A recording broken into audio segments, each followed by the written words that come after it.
This is the UARKFCA Timeout, the podcast where coaches and athletes share what God has done and is continuing to do in their lives.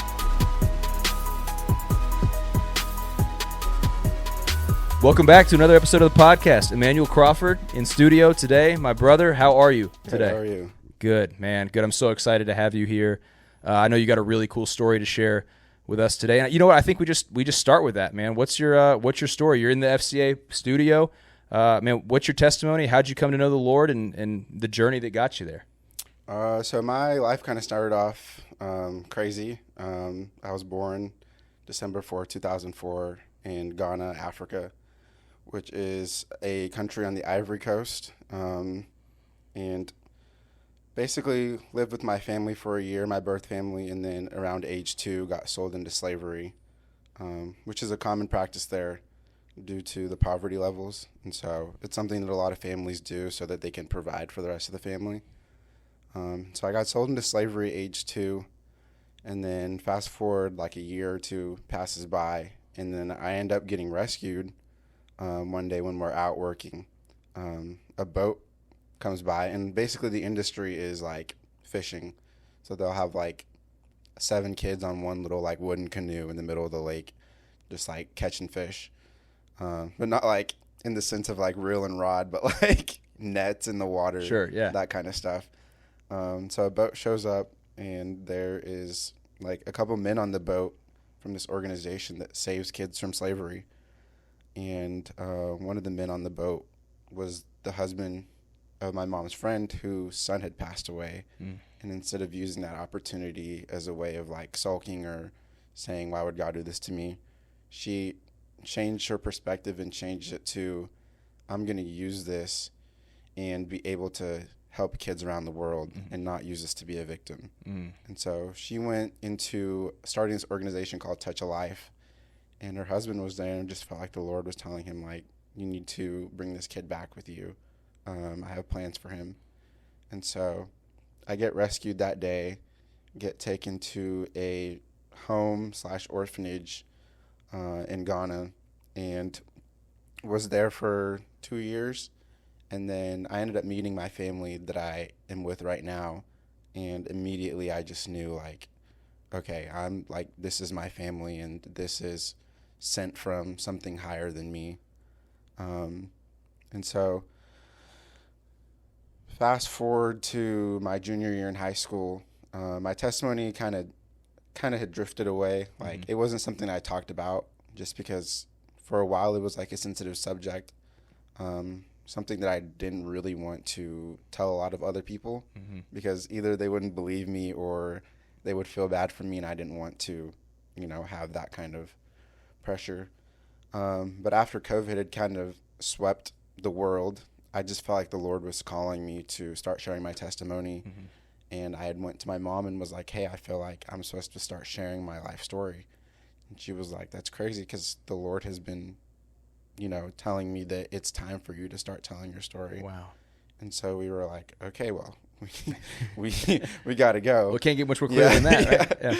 Yeah. And so out of nowhere, we had a news outlet come to my high school, because I guess they'd figured it out, because I played football in high school.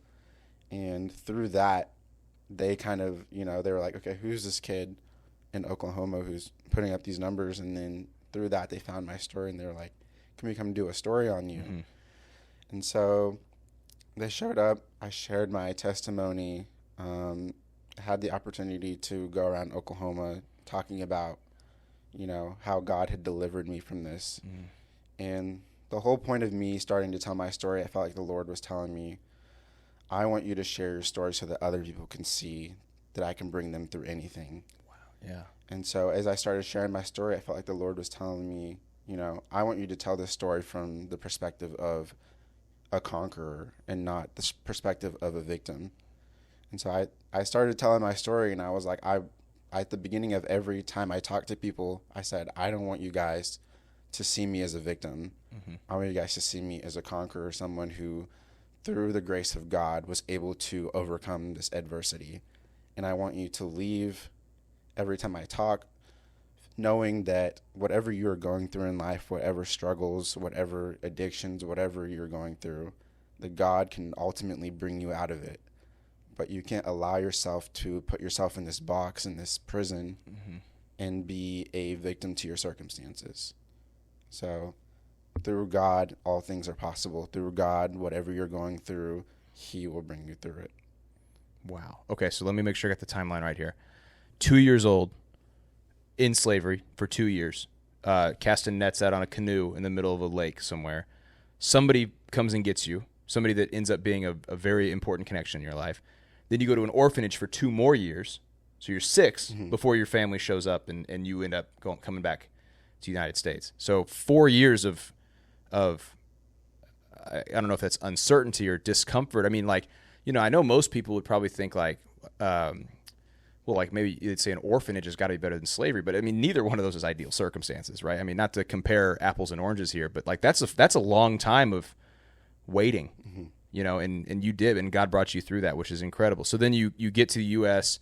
That's interesting that you said like, man, it was sensitive. I didn't want to like, you know, I didn't really want to go there. And like for your mom and you to have this kind of revelation from God of like, it's time to go there. Like Emmanuel, like we got to go there now. It's so powerful. So, so you said you drifted a little bit, and you say that in the sense of like, it was just, the drifting for you was just a quietness.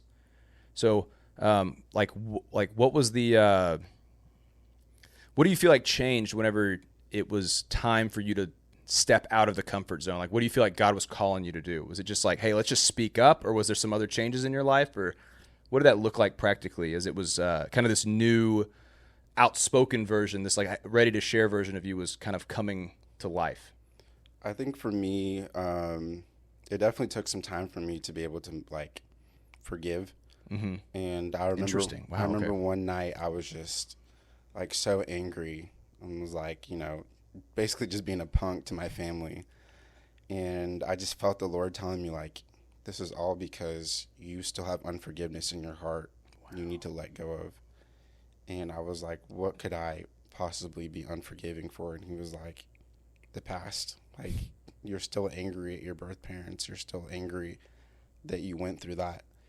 And you need to forgive. And so I just remember, you know, breaking down in my room and crying and, you know, basically just pouring it all out. Like, I forgive you for doing this to me, and I forgive all of these circumstances and all these things that I had to go through. And it was a real moment of growth for me, and it changed my perspective in life from for you to not forgive is for you to give whatever you're not forgiving power over your life. Wow. The second that you say, I forgive you and I'm going to show you grace, that's the second that you no longer become a prisoner to that. So let me just kind of understand this scenario here. You're in Grove, Oklahoma when this is happening. You don't have a connection or any kind of contact with your birth parents.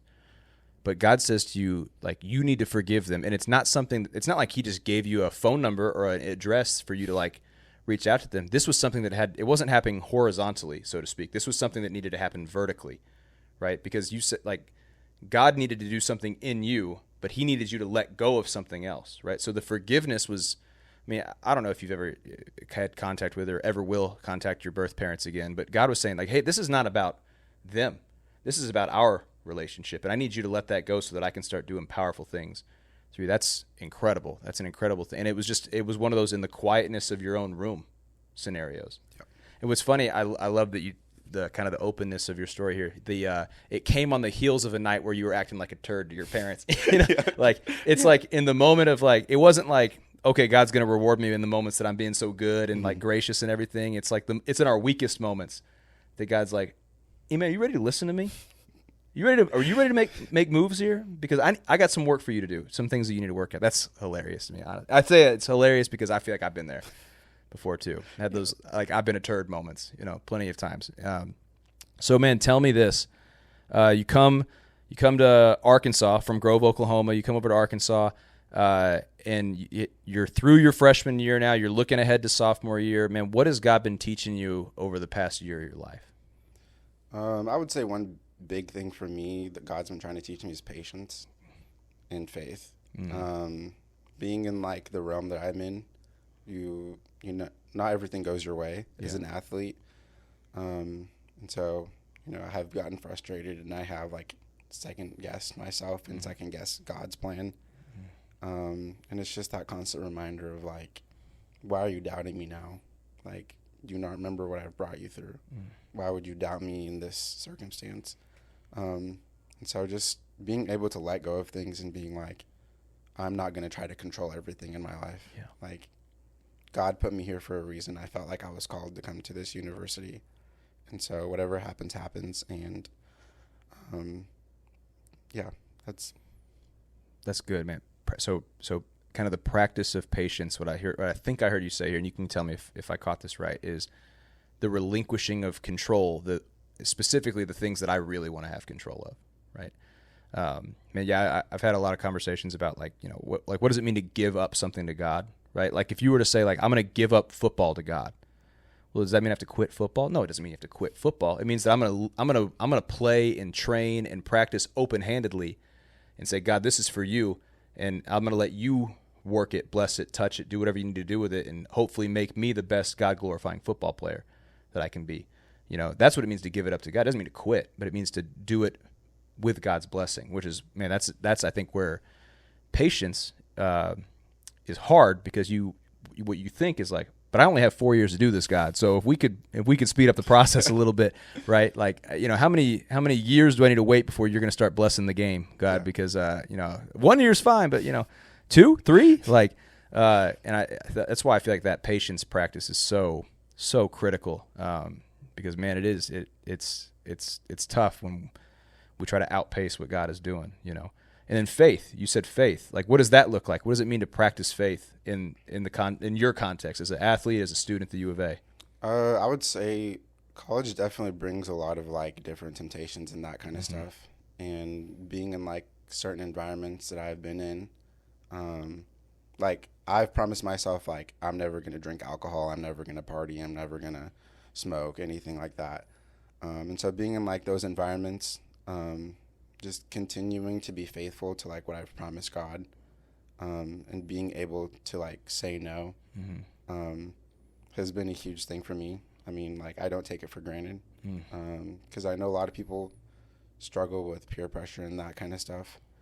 And so just keeping my faith in check in those moments where it's like, okay, I could go do this with my friends, but I know that I promised to God that I'm not going to do this.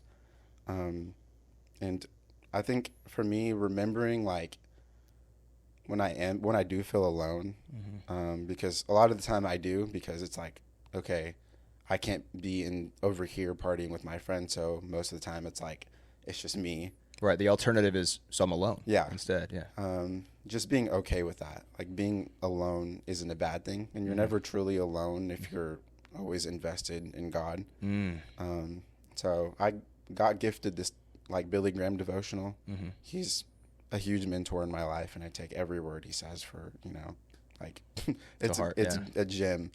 And so just being able to have that devotional and being able to read it every day and being able to apply, you know, the things that he says to my life, and also putting the word of God into that devotional as well, has really helped me be able to change my perspective. I love it, man. Yeah, I heard somebody said to me, faith is much about trust, right? It's I trust that God's plan is good. That's why I have faith, right? I'm trusting that God's plan and the way that he tells me to go about my business and do things is the best way to do things. And I think that when we remember that trust, and like, I love that you said, remember, when I remember how far God has brought me, like, why would he fail me now? Why would I stop listening to him now? Why would what he's telling me to do now result in anything other than abundance of life? Man, that's so good. Emmanuel, man, thank you so much for joining me in the studio. You have an incredible story. I know that I feel like I don't have to tell you to keep telling it, because you've been telling it. And this is just another place that you got to tell it. And I appreciate you coming in here and sharing that, man. And just excited to see what God continues to do in your life. Thank you for this opportunity. Thanks, brother. Man, we'll talk to you again soon. Thanks for listening to this episode of UARKFCA Timeout. If you enjoyed the story, learned something new, or both, consider subscribing and sharing this episode with a friend. You can follow us online at UARKFCA, and always remember to take the time out to recognize that you have a powerful story too.